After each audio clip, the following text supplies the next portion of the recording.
Europe 1, historiquement vôtre, avec Stéphane Bern. Mes aïeux, quelle époque, mes aïeux, quelle époque.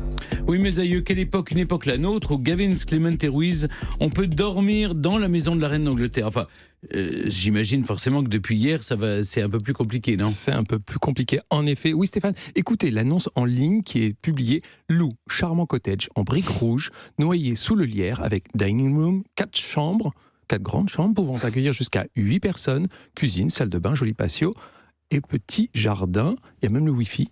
Tout cela, c'est à Sandringham, dans le Norfolk. On est au nord-est de l'Angleterre. Bon, jusque-là, rien d'exceptionnel, sauf que ce charmant cottage, Stéphane, n'est autre, en effet, que la propriété de Sa Majesté la Reine. Un cottage de la reine à louer sur Airbnb.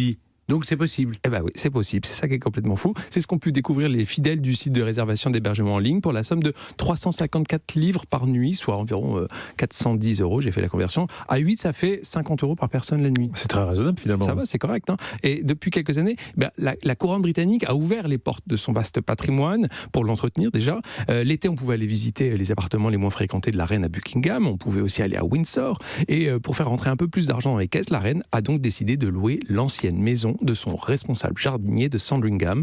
Alors évidemment, pas la pièce, ni même la maison où elle pouvait séjourner. Mais c'est joliment décoré.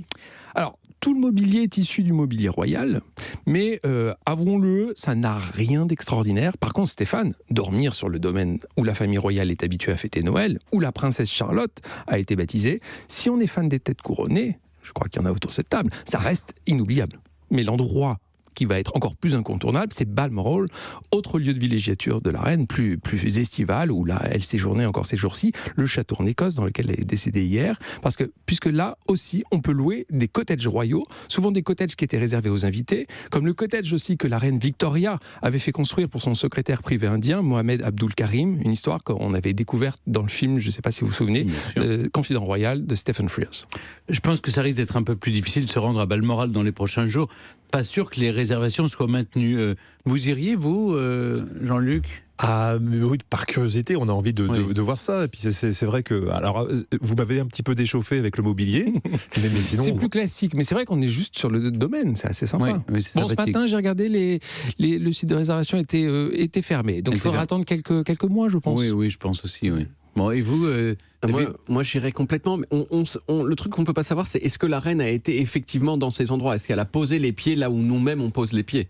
Juste à côté. En tout cas, c'est-à-dire que si vous promenez dans le parc, forcément, vous auriez pu avoir la chance de la rencontrer. Et peut-être croiserez-vous le futur roi. Le futur roi, enfin le nouveau roi, disons. Ça me fait pas le même effet. Ah oui, vraiment ? De croiser le nouveau roi plutôt que l'ancienne reine. On va mettre le chapeau de tweed et le barreau et on va aller se promener. Je suis désolé de vous le dire, David, ça va être difficile maintenant. Merci Gavin. Merci. Mes adieux, quelle époque, une chronique à retrouver en podcast et sur le site europe1.fr.